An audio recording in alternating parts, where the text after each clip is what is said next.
Sasama ka sa akin! Wag! Bitiwan mo ako! Bitiwan mo ako! Bitawan mo ako! Olga! Olga! Ano nangyayari sa'yo? Halika! Olga!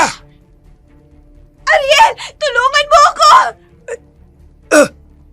Isang aswang! Olga! Tatagan mo ang iyong kalooban! Kailangang manalangin tayo! Naririto na naman ang lalaking ito.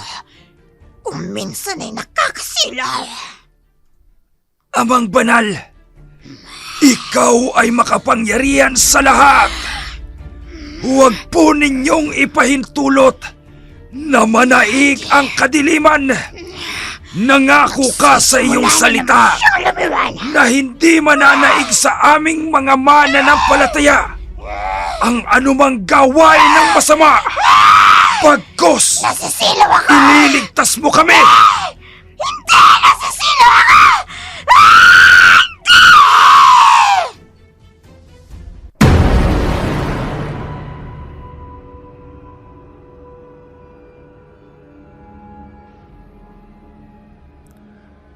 Ang dulang inyong mapapakinggan ay rated SPG.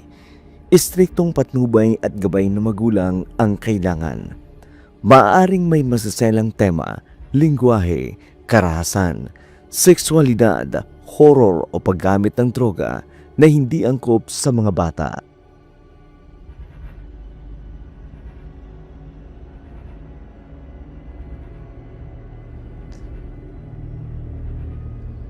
Isang mahalagang paalala, ang video na ito ay eksklusibong pag-aari ng Dark Shadow 101. Mahigpit pong ipinagbabawal ang pag-re-upload o paggamit nito sa ibang channel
Talaga? Tinanggap mo na ang pag-ibig ni Sir Emil? Oo, no. Baka maagaw pa siya sa akin ng iba eh. Teka, akala ko ba hindi mo siya mahal? Bakit ngayon parang natatakot ka na maagaw siya ng iba? Sa ngayon, hindi ko pa masasabing mahal ko nga siya. Pero syempre, gusto ko siya. Sino ba naman ang hindi magkakagusto kay Emil? Gwapo, mabait, at higit sa lahat, mayaman.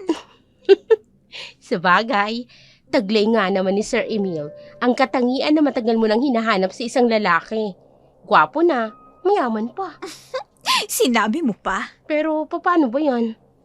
Hindi ka mo mahal.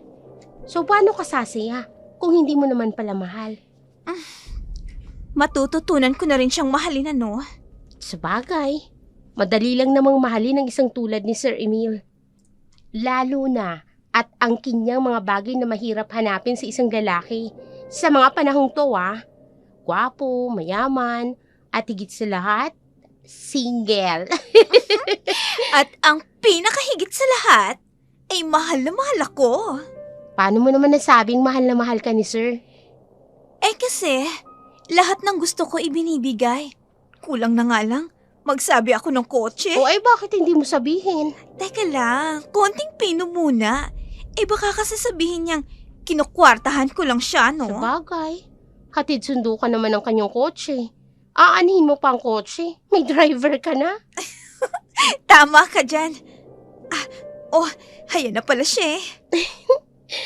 Oo nga, no? Teka, ano pang ginagawa ko dito? Di sisibat na ako. Ano? Hindi ko pa nga nauubos tong kinakain ko eh. Hi, ladies. Hi, sweetheart. Sige na, Laila. Umalis ka na. Sige na nga. Kanina pa ba kayo? Medyo. Hello, sir. Hi. Teka, bakit tumayo ka na? Dumating lang ako. Tumayo ka na. Kwan, sir. Tapos na akong kumain eh. Tapos ka nang kumain? Hindi mo pa nga nauubos yung kinakain mo. Kuwan kasi, hindi masyadong gusto ni Laila tong in-order niyang pagkain. Oo, tama. Tama nga po, sir. At saka isa pa, kanina pa kami kumakain ni Laila, di ba? Ay, oo nga, sir. So, mauna na po ko sa inyo, ha? O, sige na. Sige po, sir. Sige na, sabi. Kanina ka pa nagpapaalam. Ikaw naman, oo na nga, aalis na. Sige po. Ito talaga umiral na naman yung pagiging silosa mo. Ako? Nagsiselos? Naku, hindi Huwag mo nang ipagkaila dahil sa araw-araw nating pagsasama, kilalang kilala na kita. Oo na. Sinabi ko naman sa'yo Wala na akong ibang mamahalin kundi ikaw. Kaya tigilan mo na yung pagsiselos mo dahil hinding-hindi ako mawawala sa'yo. Okay?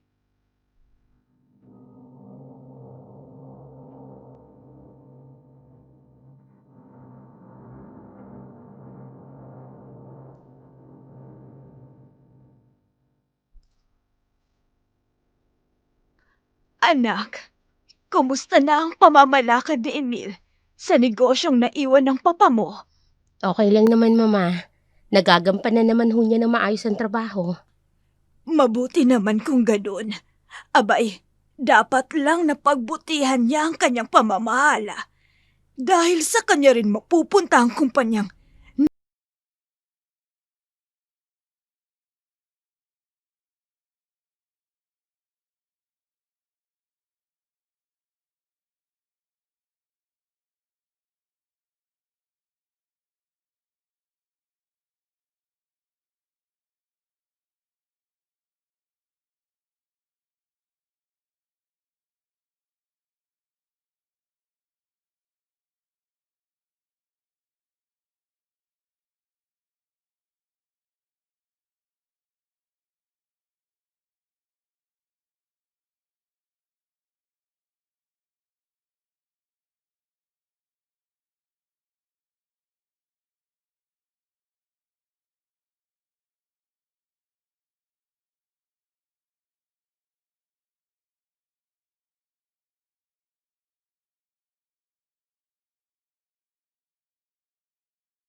Itay, iniuwi na kasi ako ni Emil.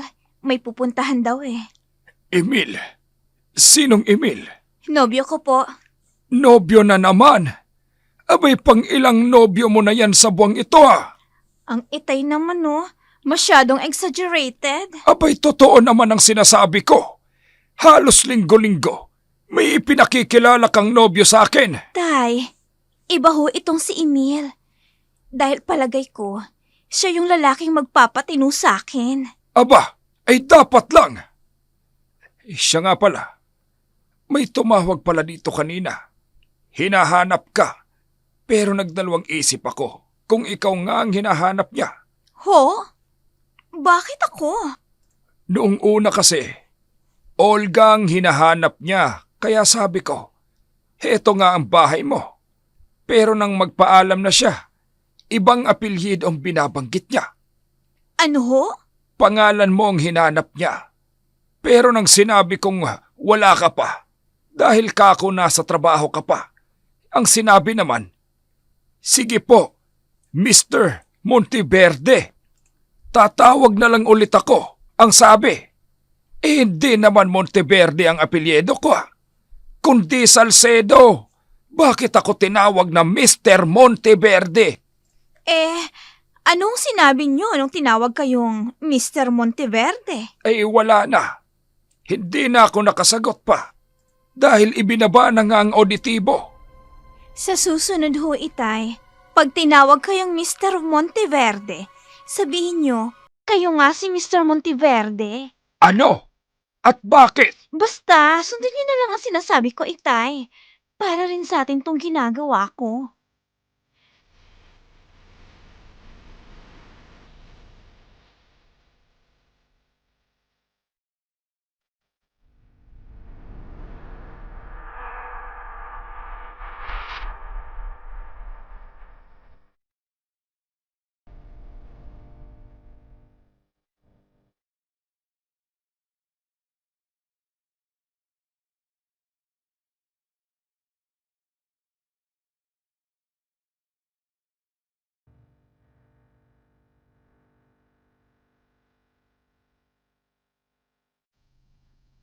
Oh, mukhang ang lalim ng iniisip mo ah. May problema ba? Oo Ano yun? ang mami ko kasi. Bakit? Anong nangyari sa mami mo? Pinipilit na akong mag-asawa. Ha? Anong sabi mo? At bakit naman daw? Alam mo na, tumatanda na raw silang dalawa ng lola. Kaya kailangang mag-asawa na ako. Para makita pa raw ni lola ang magiging apo niya sa tuhod. Ano namang problema doon? Ang babaeng mahal ko, hindi ko alam kung gusto na niyang mag-asawa. Bakit hindi mo tanungin ang babaeng mahal mo? Ha? Anong ibig mong sabihin? Papayag ka nang magpakasal tayo? Bakit? Nag-propose ka na ba sa akin? Hindi ka pa nga nagpo-propose eh. Talaga? Tinatanggap mo na ang alok kong kasal? Paano ko naman tatanggapin? Wala ka pang inaalok na kasal sa akin eh. Ngayon, inaalok na kita ng kasal. Pahayag ka nga bang magpakasal sa akin? Nagpo-propose ka, pero nasa ng singsing? Ha? Oo nga pala, no? Walang singsing. Hindi ko kasi alam na ngayon ako makakapag-propose sa'yo ng kasal eh. Pero, talaga bang tinatanggap mo ang alok kong magpakasal sa akin? Gawin mo munang romantic ang ambience natin bago ko sagutin yung pagpapakasal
Wala ka na ba talagang magagawa, ha, iha?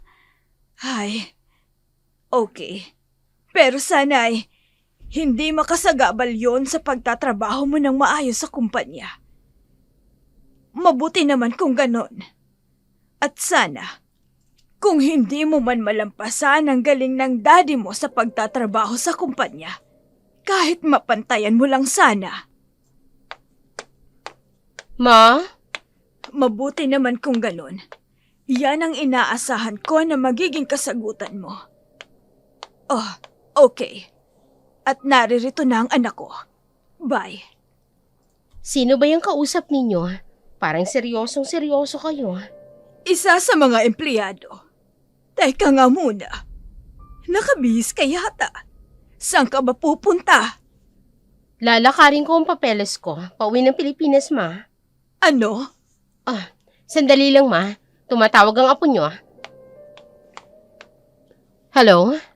Anak? Hello po. Naiprocess niyo na po ba ang mga papeles niyo pauwi rito? Oo, kaya tungat palis na ako ng bahay. Mabuti naman po kung ganon. Basta yung usapan natin, iho. Huwag mong kalilimutan. Ano pong usapan? Batang ito, oo. Ikakasal lang nagiging makakalimutin na. Yung sinabi ko, huwag mo munang sabihin sa nobya mo na uuwi ako ng Pilipinas. Iyon po ba? Oo naman po. O, sige. Aalis na ako. Sige po. Ma? Teka. Ano ba yung narinig ko? Sinisikreto nyo ng anak mo ang pag-uwi mo ng Pilipinas? Oo. Para sorpresahin ang mamanugangin ko.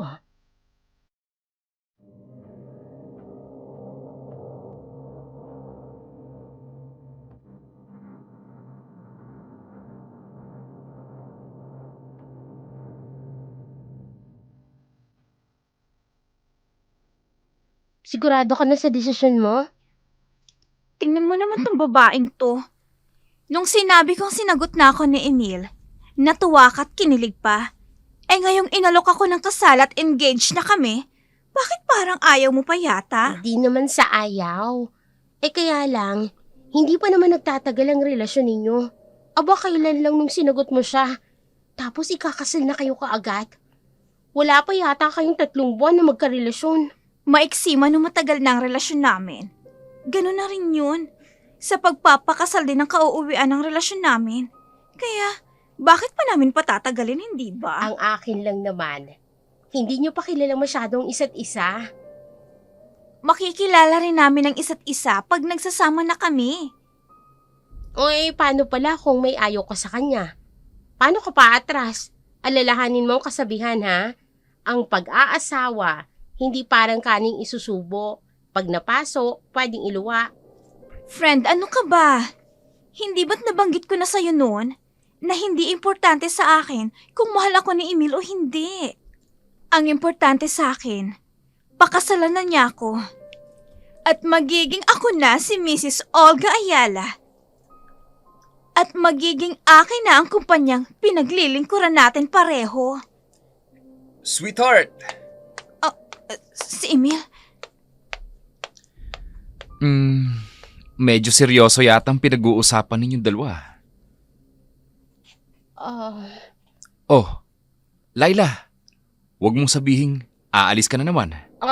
Kung kasi sir, May gagawin pa kasi siya sa office. Oo, yun nga.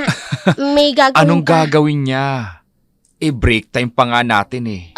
Kung kasi sir, yung... Umiiwas ka ba sa akin, Laila? Ho? Bakit naman po ako iiwas sa inyo, sir? O siguro, may kasalanan ka sa akin, ano? Naku, lalong wala, no? Kung ganon, maupo ka.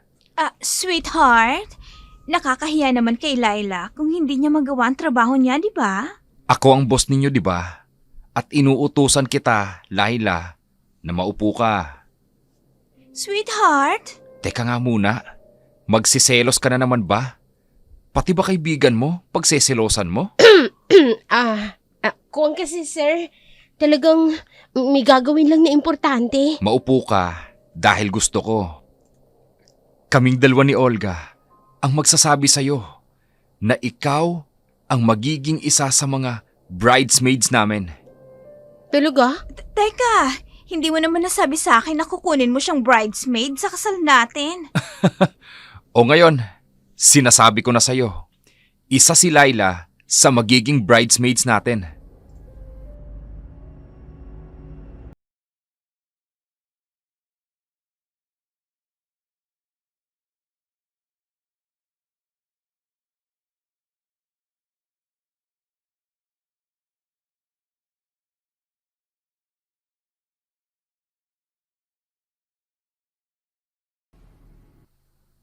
Kanina ka pa walang imik ah.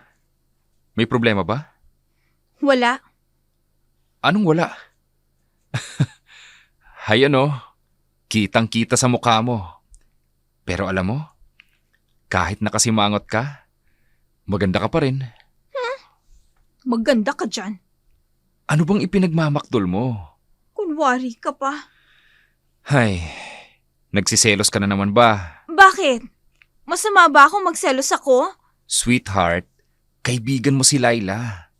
Tsaka isa pa, ano naman ang pinagseselos mo dun? Tuwing tanghali lang kami nagkakausap. Ikaw nga tong nagsasabi sa akin na sumabay sa'yo sa pagkain. Hindi yun. Ano nga kung ganun? Yung pagpigil mo sa kanya. Nung paalis na siya. Yun ba? Bakit? May nakakatawa ba sa sinabi ko? Hindi ka ba natutuwa sa desisyon ko na gawin siyang isa sa mga bridesmaid natin? Akala ko matutuwa ka kung gagawin kong bridesmaid ang kaibigan mo. Pero kung ayaw mo, sige, palitan na lang natin siya. Ngayon pa papalitan. Sinabi mo na nga siya na ang magiging bridesmaid. Sweetheart, mabuti na lamang at una pa lang sinabi mo na sa akin na nagsiselos ka. Kung hindi, ay nako, baka pag-awayan pa natin ang bagay na yan. Ay, hindi ba pwedeng alisin mo na yung kaseselos mo? Total, ikakasal na tayo. Wala nang makakaagaw pa sa akin sa'yo. Sinabi mo yan Oo naman, ikakasal na nga tayo, di ba? Oh, bakit ka pa magsiselos? Ilang linggo na lang, maitatali na ako sa'yo. Ihinto mo ng sasakyan. Pero hindi pa dito ang bahay ninyo. Teka, nasa na ba tayo? Nalampasan na yata natin ang bahay nyo. Hindi mo agad sinabi. Nawala sa isip ko. Okay lang. Pero bakit dito ka bababa? May bibilhin pa kasi ako. Diyan sa butika. Sasamahan kita. Naku, wag na. Para hindi ka na maabala pa. Sige na. Nagtatampo ka pa rin ba? Hindi na. Bibilhan ko lang ng gamot si Daddy. Kaya nga, dalawa tayo. Wag na sabi Gusto ko rin kasing pumunta sa bahay nyo Bakit pa? Anong bakit pa? Papaano kami mamamanhikan kung hindi ko alam ang bahay nyo? Ikaw kasi, hanggang ngayon, ayaw mo pa rin puntahan kita sa bahay nyo. Pwede naman sa restaurant natin pag-usapan ng mami mo at ng daddy ko ang tungkol sa kasal natin. Bakit nga ba ayaw mo sa bahay pag-usapan ng kasal? Hindi ba't yun ang nakagis na natin? Ang pamamanhikan sa bahay ng babae. Kaso nga, hindi ako nakikiuso sa kaugalian na ganun.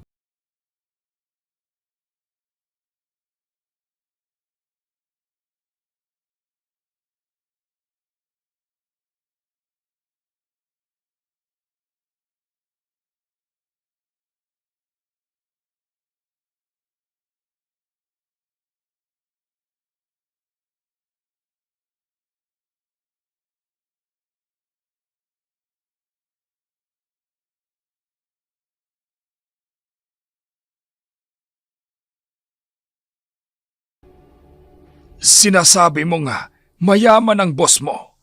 Pero hindi ka man lang niya maihatid dito sa bahay. Wala ba siyang kotse? Ayaw ba niyang pumunta dito sa bahay?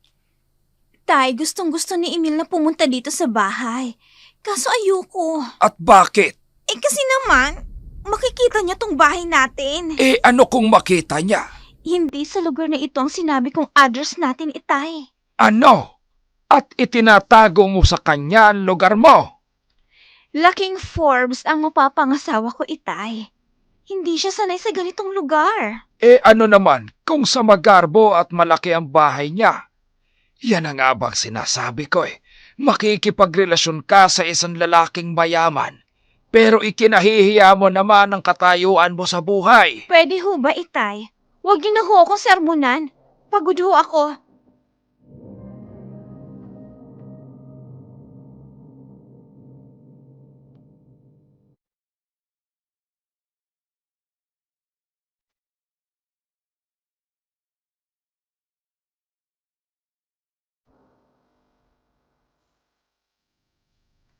Paano ma? Aalis na ako. Ayaw mo naman kasing isama ang isa sa mga anak ng Kuya Iping mo. Pare-parehong may trabaho mga pamangking ko, ma. Iistorbohin ko pa ba sila? Kaya ko naman bumiyahing mag-isa. Inaalala ko kasi, hindi ka sanay biyumahing mag-isa. Ma, haya na naman kayo. Ginagawa niyo ako na parang bata lagi. May apo na nga kayo.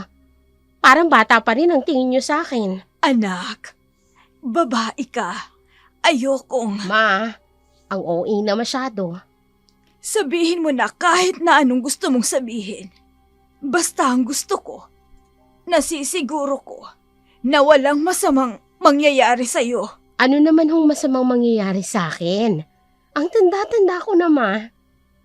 Para sa akin, ikaw pa rin ang baby ko. O siya, sige na o. Oo na. Wala na ho akong sinabi. Sapat ba ang pera mo? Siyempre naman. Ang ibig ko lang sabihin, dapat may hinahawakan kang cash at huwag kang mag-rely lagi sa mga card na yan. Dahil kung minsan, pumapalya ang mga automatic teller. Oo na. Sabi na eh. At huwag mong kalimutang tumawag kagad pagdating sa airport. Huwag niyo na ho akong alalahanin. Kundi ang sarili niyo. Kayo lang may iwan dito. Sigurado ho ba kayo na kaya niyo mag-isa rito sa bahay? Oo naman, Kung hindi, tawagin mo yung mga anak ni Kuya Ipe para samahan kayo rito. anak, wag na. Kaya kong mag-isa dito sa bahay. Ako yung nag-aalala sa inyo. Alalahanin niyo, nagkakaedad na kayo. Sinabi ko ng kaya ko, anak. Ikaw nga dyan ang inaalala ko eh. Mag-isa kang babiyahe. Susunduin naman ako ng apo ninyo. Nagre-ring ang cellphone mo. Ang apo po ninyo tumatawag. Sandali lang. Hello, anak? May problema ba? Wala naman po. Gusto ko lang tanungin kung anong oras ang pagdating nyo dito sa atin. 2:00 ng hapon. Heto nga't palis na ako. Nagpapaalam na lang ako sa lola mo. Sige po, Mami. Pahalik na lang po kay Lola. At mag-ingat po kayo sa biyahe.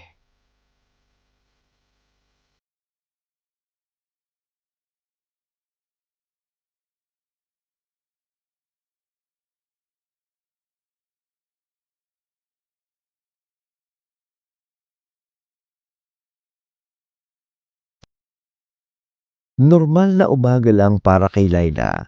Pumasok siya sa opisina na may ngiti sa labi. Inaasahan niyang makita si Emil at pag-usapan ang kanilang kasal. Pero ng araw na yun, hindi niya inaasahan ang pagkatuklas ng isang katotohanan.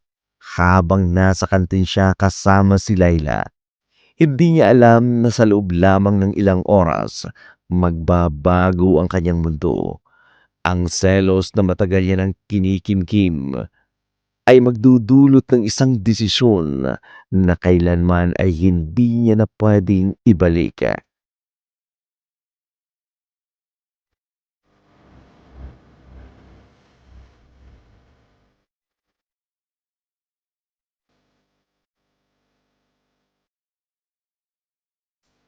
Uy, kanina ka pa walang imik ha. May problema ba? Hindi mo pa kinakain yung order mong pagkain. Napansin mo na ba si Emil? Dumating na ba siya? Sinasabi ko na nga ba eh. Sisir na naman ang laman ng utak mo. Paano naman kasi? Kanina pa siya umalis ng office. Pero hanggang ngayon, Hindi pa rin siya bumabalik. O hindi ba nagpaalam sa'yo? Nagpaalam naman. Sabi niya, meron daw siyang imimit na kliyente. O sino raw? Si Mr. Jun Velasco daw. O yun naman pala eh. O, anong pinag-aalala mo? Kung client lang yun, dapat sana naririto lang siya. Isang oras lang naman silang mag-uusap ng kliyente, di ba? Hoy, alam mo, yung si Mr. Velasco, hindi lang yan basta client ng kumpanya. Kaibigan na rin yun ni Sir Emil. Kaya malamang, nagkayayaan sila ng merienda o di kaya uminom. Bakit? Kilala mo ba si Mr. Velasco? Oo naman. Sa tagal ko na dito, no? Kilala ko na ang lahat ng kliyente ng kumpanya. Oh, tatahimik ka na naman. Medyo sumama kasi ang pakiramdam ko eh. Alam ko ang tawag dyan. Love sick. Huwag mo nga akong pagtawanan. Pag ganitong naiinis ako wala ako sa mood. Ang mabuti pa, umuwi ka na. Total, wala naman dito si Sir. Pwede ba yun? Mamaya, sasabihin pa ng mga kasamahan natin sa trabaho na girlfriend lang ako ng CEO. Umuuwi ako nang wala sa oras. Kanino ka naman mag-work? Wala nga si Sir, di ba? O, paano kung dumating si Emil? Di sasabihin ko, sumama yung pakiramdam mo.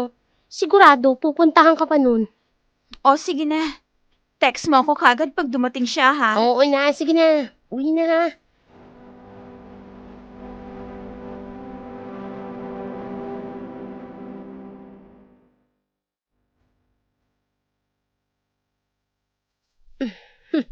Yes, Iha? Maganda ka nga at sexy. Pero sa malayo lang pala. Iha? May problema ba? Kung sasabihin kong oo, anong gagawin mo? Teka. Magkakilala ba tayo? Kung hindi ako nagkakamali, mas matanda ka sa akin ng ilang taon. Oo nga. Matanda nga ako sa'yo. Dahil sa tingin ko, doble ang tanda ko sa'yo. Mabuti naman at alam mo, May sadya ka ba sa akin? sa palagay mo ba, papagurin ko ang sarili kong sundan ka nang wala akong sadya sa'yo? Ano ba talaga ang sadya mo? Hindi kaya nagkakamali ka lang, Iha? Huwag mo akong tawaging iha. Ano ang sadya mo sa akin? Alam mo na palang matanda ka na. Pero, nilalandi mo pa rin ang nobyo ko. Huh? Kailan mo pa nilalandi ang nobyo ko, ha? Ano? Magsalita ka! Malandi! Teka muna. Hindi kasi kita naiintindihan. Hindi mo ako naiintindihan? Bakit? Ano ba ang ginagamit kong lengguwahe para hindi mo maintindihan? Tagalog naman, Ang hindi ba? ibig kong sabihin, wala akong ideya kung bakit ganyan ang mga sinasabi mo. Nagmamaang-maangan ka pa? Masakit ba sa tenga ang sabihin kong malandi ka? Maganda ka nga, pero ang bastos ng bunganga mo. Sino kaya ang mas bastos sa ating dalawa? Ako na ang nagsasabi ng totoong pagkatao mo? O ikaw na nanlalandi sa nobyo ko? Walang modo!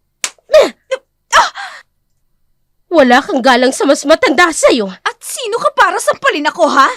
Ikaw pang nanlalandi sa nobyo ko, pero ikaw pang may ganang sampalin ako. Kaya heto rin ang bagay sa'yo. Walang hiya ka! Malandi ka! Teka, Malandi! ano ba? Iwan mo ang Nilalandi buhok mo ko! ang nobyo ko! Iwan mo ang buhok ko! Parang magtanda kang malandi ka! Ingungungod ko mukha mo dito sa marmol na ito! Nasasaktan ako! Tigilan mo ako! Malandi ka talaga! Nasasaktan na ako! Landi! Habang tumatakbo si Laila palayo ng hotel, puno ng galit at pagkalito sa isip niya, hindi niya alam na ang babaeng pinagsabunutan niya ay walang iba kundi ang ina ng boyfriend niya. Sa mata niya, nakita niya lamang na isang babaeng sumusubok na agawin si Emil sa kanya. Ang lahat ng ginawa niya ay bunga ng matinding selos. Pero hindi niya alam na ang ginawa niya ay magdudulot ng higit pa sa kanyang inaasahan. Bawat hakbang niya palayo ng hotel ay lalong nagdadala sa kanya sa isang pangyayaring hindi niya makontrol.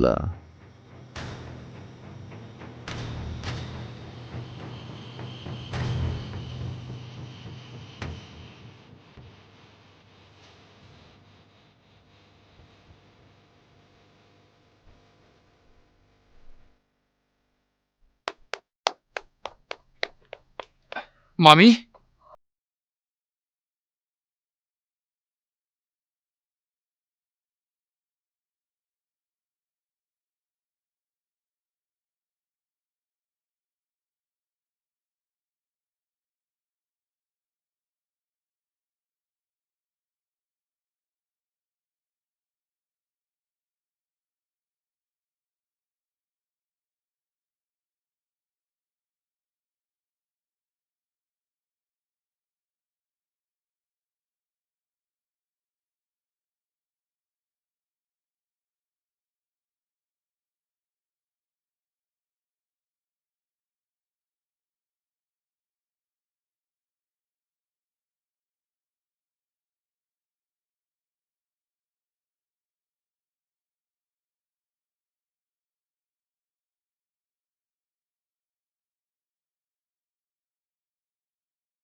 Yung sinasabi mo na may sasabihin ka. Tsaka, bakit naririto ka pa rin sa downtown? Akala ko umuwi ka na dahil masama ang pakiramdam mo. Ang walang hiyang lalaking yun. Niloloko lamang pala ako. Ano? Teka, sinong lalaking tinutukoy mo? Huwag mong sabihin si Sir Emil yun. Oo, siya nga. Meron pa bang ibang Emil?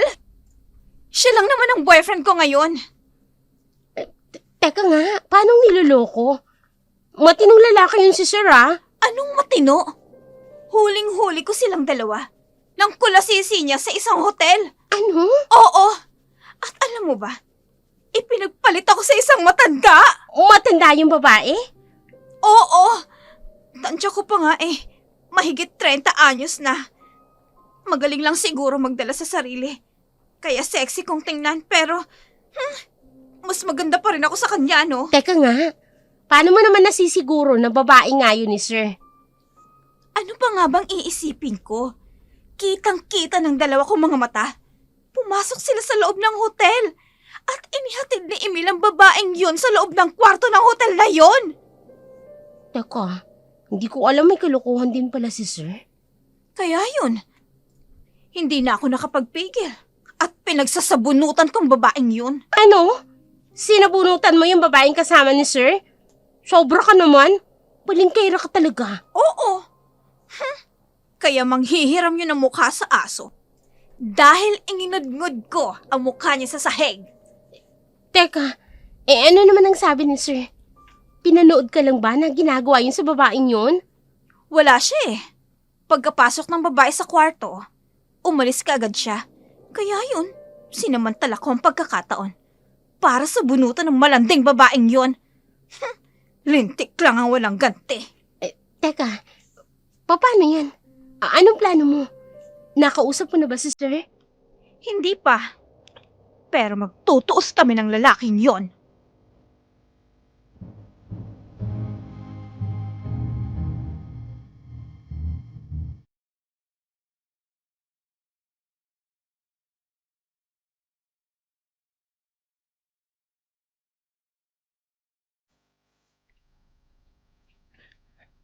Pare, ano ba nangyari? Hindi rin namin alam, sir. Narinig lang naman po namin sumisigaw ang mami nyo. Kaya agad kami nagpunta sa pinanggalingan ng boses. At yung sigaw. At yun na nga, sir. Nakita namin na ininungod-ngod sa sahig ang mukha ng mami mo. Nasaan na bang babaeng sinasabi nyo? Bigla po siyang tumakbo Ano ba namang klaseng hotel to? Nagbayad ako ng gusto para lamang masaktan ng mami ko. Sino bang babaeng yun? Sino siya? Luka-luka yata, boss. Tama nga yatang sinabi ng mami mo. Baliw ang babaeng yun. Paano may nakapasok na isang baliw dito sa eksklusibong hotel na to? Pasensya na ho, boss. Hindi na po mauulit. Talagang hindi na mauulit. Dahil ididemanda ko kayo at ang hotel na to. Boss, wala pong may gusto sa nangyari. Pasensya na po. Pasensya? Maaalis ba ang sakit sa katawan ng mami ko? Sa paghingi mo ng dispensa, ha? Handa pong magbayad ang pamunuan ng hotel. Kahit magkano po ang hospital bill. Hindi ko kailangan ng pera ng hotel na ito. Dahil may pera ako. Hustisya para kay mami ang gusto ko.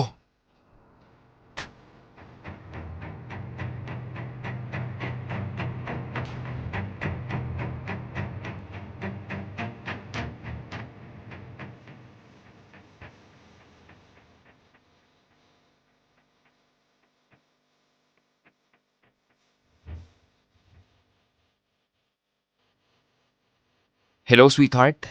Sweetheart ng mukha mo. Walang hiya ka. Hindi ka pala mapagkakatiwalaan. Manloloko! Ha? Sinungaling ka? Isa kang taksil! Teka, ano bang pinagsasasabi mo? Hindi kita maintindihan. Nagmamaang-maangan ka pa? Sweetheart, hayan ka na naman eh. Nagsiselos ka na naman. Sinabi mo, ako lang ang mahal mo. Pero bakit may iba ka pang babae? Ay, sinasabi ko na nga be. Nasaan ka ba? Yun nga sana ang gusto kong sabihin sa'yo eh. Kaya lang nagagalit ka. Ang mabuti pa, umuwi ka muna sa inyo. Mag-taxi ka na lang dahil hindi kita maihahatid ngayon.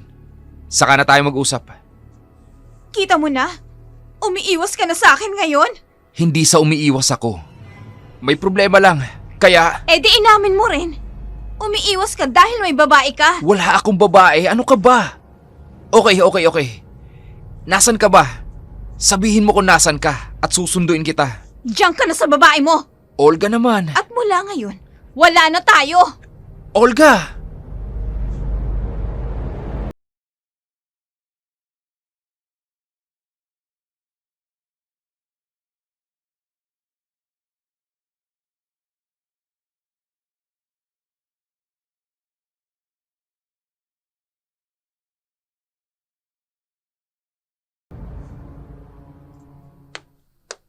Bakit narito ka pa rin sa bahay?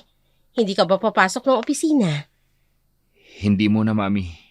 Bakit? Aasikasuhin ko po ang pagdidemanda ko sa hotel na yun. Bakit naman ang hotel ang ididemanda mo?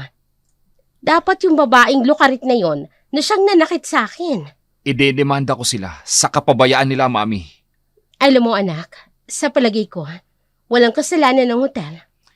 Walang kasalanan ng hotel? Nasaktan kayo, Mami. Kaya ihahabla ko ang hotel na yun. Sinabi ko na nga, hindi ba? Yung babaeng nanakit sa akin ang dapat. Ibang klase rin ang hotel na yun. Naturingang eksklusibo. Pero hindi maprotektahan at hindi maalagaan ng mga customers. Uulitin ko pa rin sa'yo, Emil. Kung meron mang dapat idemanda dito, yung walang hiyang babae na siyang gumawa sa akin ng masama. Pero nasaan ang babaeng yun? Huwag kang mag-alala, Mami. At ipapahanap ko ang babaeng yun. Dapat lang. Dahil hindi ako makapapayag na hindi managot ang babaeng yun. Oh, nagre-ring ang cellphone mo. Baka nobya mo na yan. Hindi po ang nobya ko, kundi si Laila. Oh, Laila, napatawag ka. Anong oras kayo darating, sir? Bakit? May mga pipirmahan kayong papeles dito. Ay, itabi mo muna dyan. Siya nga pala, si Olga. Nariyan ba? Hindi ho pumasok. Ay, At may pinapasabi ho, sir. ano yun? Hindi na raw po siya papasok sa office dahil magre-resign na raw po siya. Ano? Tototohanin pa yata ang sinabi sa akin. Hindi ba sinabi sa'yo kung bakit hindi siya papasok? Eh kasi sir, Masyado yatang nasaktan sa ginawa niyo. Ginawa ko? Na anong ginawa ko? Sa pambababae mo. Wala akong babae, Laila. Napakasilosa talaga ng babaeng yun. Sinabi niyo pa. Silosa talaga. Oh, paano? Ikaw munang bahala dyan at marami akong aasikasuhin ngayon. Pero tawagan mo pa rin si Olga. Sabihin mo, pinapapasok ko siya. Sige ho, sasabihin ko. Pero, iba pa rin kung ikaw mismo magsasabi, sir. Oo, tatawagan ko siya. Pero palilipasin ko lang ang galit niya. Isa pa, pupunta ako sa isang law office ngayon. Law office? Bakit ho, sir? Sinabunutan si Mami ng isang baliw na babae sa hotel. Ho? At hindi pa nakontentong walang hiyang babaeng yun. Inginudngud pa sa sahig na marmol ang mukha ng mami ko. Sir, kung hindi ho ako nagkakamali, ganyan din po yung kwento sa akin ni Olga. Ganyan po yung ginawa niya dun sa sinasabi niyang babae mo. Ano? Ulitin mo yung sinabi mo. Ulitin mo! Nagkwento po kasi sa akin si Olga. Sabi niya, sinabunutan niya yung babae at inginudgud pa raw yung muka. Sa sahig daw, sir. Ha? Saan daw niya sinabunutan ng babae? Sa hotel daw. Sa hotel? Oo. Kasi nga nakita kanya na may kasama. Kaya sinabi niya raw sa driver ng taxi na sundan yung kotse minamaneho mo. Tapos yun nga, nakita kang huminto sa harapan ng hotel. At yun, sumunod ho siya. Ha? Ano raw ang pangalan ng hotel? Hotel Deluxe yata yun, sir. Hotel Deluxe? Laila, umalis ka dyan sa opisina ngayon at magkita tayo sa Hotel Deluxe. Naiintindihan ni Emil ang nangyari. Nagkakatugma ang lahat. Ang pag-alis ni Laila sa hotel, yung sugat ng ina niya, yung mga sinabi ni Laila sa telepono, hindi niya gustong maniwala sa nakita niya sa CCTV footage. Pero nandoon ang pruweba sa harap niya. Ang girlfriend niya na mahal niya, yun pa ang nanakit sa kanyang ina. Magkahalong galit at pagkadismaya. Sakit ng kalooban ang naramdaman niya. Paano niya haharapin si Laila matapos niyang malaman ang katotohanan? Hindi niya alam ang gagawin niya ng mga oras na yun.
O, paano?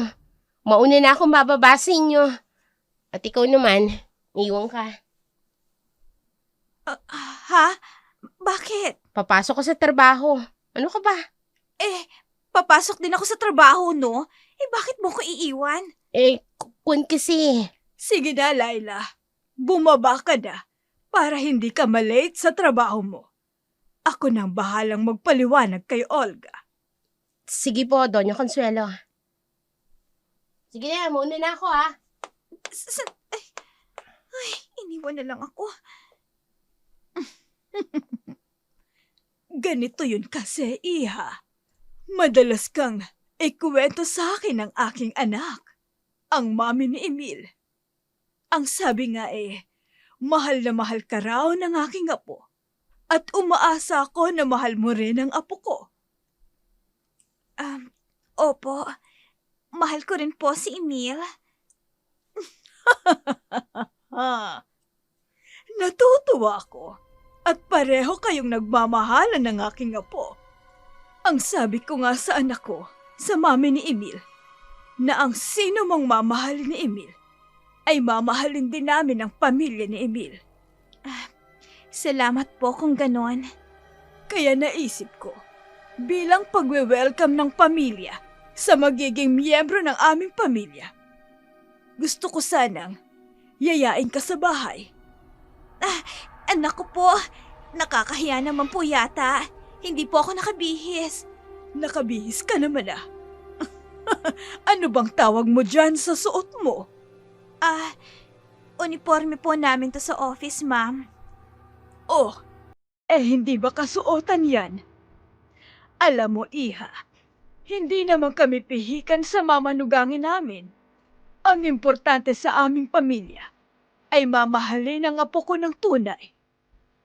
Hindi na importante sa akin kung ano ang kabuhayan ng mapapangasawa niya. Total, marami na kaming pera. Kaya't aanhin pa namin ang pera ng mapapangasawa ng anak ko. Sobra-sobra na sa pamilya ko ang perang hawak namin. Kilala si Doña Consuelo na matalino. Protektibo sa pamilya. Hindi niya pinalalampas ang mga sinasapit ng kanilang kapamilya. Galit na galit siya sa nangyari sa anak niya. Hindi niya makalimutan ang ginawa ni Laila kay Mami Emil. Kaya gumawa siya ng plano para magiganti. Tinawagan niya si Laila, inimbitahan sa bahay. Gusto niyang gantihan si Laila sa lahat ng sakita na ginawa nito sa pamilya niya. Hindi alam ni Laila ang maitim na balak ng matandang babae. Akala ni Laila welcome party ang gaganapin para sa kanya magiging mother-in-law.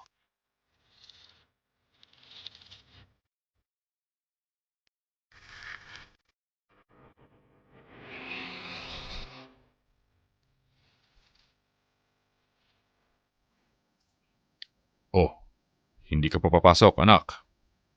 Hindi ho, itay. Bakit? Meron na namang hindi makakapasok sa kasamahan mo sa trabaho. Kaya ikaw na naman ang mapapasubong gagawa ng trabaho nila. Hindi ho, itay Day off ko po ngayon. Kaya magpapakasawa ako sa pagilata. Ganun ba? Sige, magpahinga ka hanggat gusto mo kung ganun. Ako na lamang ang magluluto ng agahan natin. Pero aalis din po ako mamayang hapon, itay. Bakit naman? Akala ko ba day off mo? May Bible study po ako. At ako po ang inatasan na magturo sa mga babahaginan namin ng mga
Nag-iisang anak si Emil ng kanyang mommy.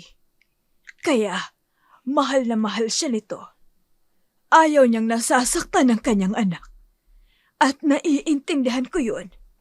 Dahil 4 ang anak ko. Pero nag-iisa lang na babae ang mami ni Emil. Yung 3 panay barako. Ganun po ba? Ayaw na ayaw kong nasasaktan ng mga anak ko. Lalong-lalo na ang mami ni Emil. Nako, parehas pala kami ni Emil. Ako lang din ang nag-iisang anak ng itay ko.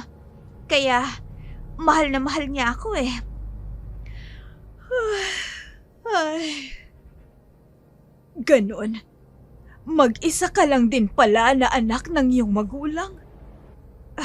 Teka, baka inaantok ka. Pwede ka pang matulog. Bakit po? Malayo pa ho ba? Medyo. Kaninong bahay po bang pupuntahan natin? Bahay namin ng asawa ko. Kung saan lumaki ang mami ni Emil. Naiwan sa isang caretaker nang magpunta ako ng ibang bansa dahil nakapagtayo na rin ng sariling bahay ang mga magulang ni Emil. At medyo malaki-laki ang family house namin. Kaya napagkasundoan naming pagdarausan ng maliit na salo-salo na ang panauhin ay ikaw. Ganun ho ba? Ay. Sige na. Kaya matulog ka na muna. Kanina ka pa hikab ng hikab eh. Ay. Oo nga po eh. Ay, hindi naman ako inaantok sa biyahe. Lalo na dapat ay excited ako. Dahil kapamilya ni Emil ang kasama ko. Sige na. Matulog ka na, iha. Ngayon nga lang ho ako ganito eh. Hindi kasi talaga ako antukin sa biyahe. Dahil, isa pa, gustong-gusto kong panoorin ang nalalampasan naming mga lugar. Lalo na ganitong first time ko sa isang lugar. Pero, parang gustong-gusto na po talagang pumikit ng mga mata ko. Ay, bakit kaya? Gabi na. Kaya matulog ka na. Sige na. Ipikit mo na ang mga mata mo. Ay, siguro nga. Ay.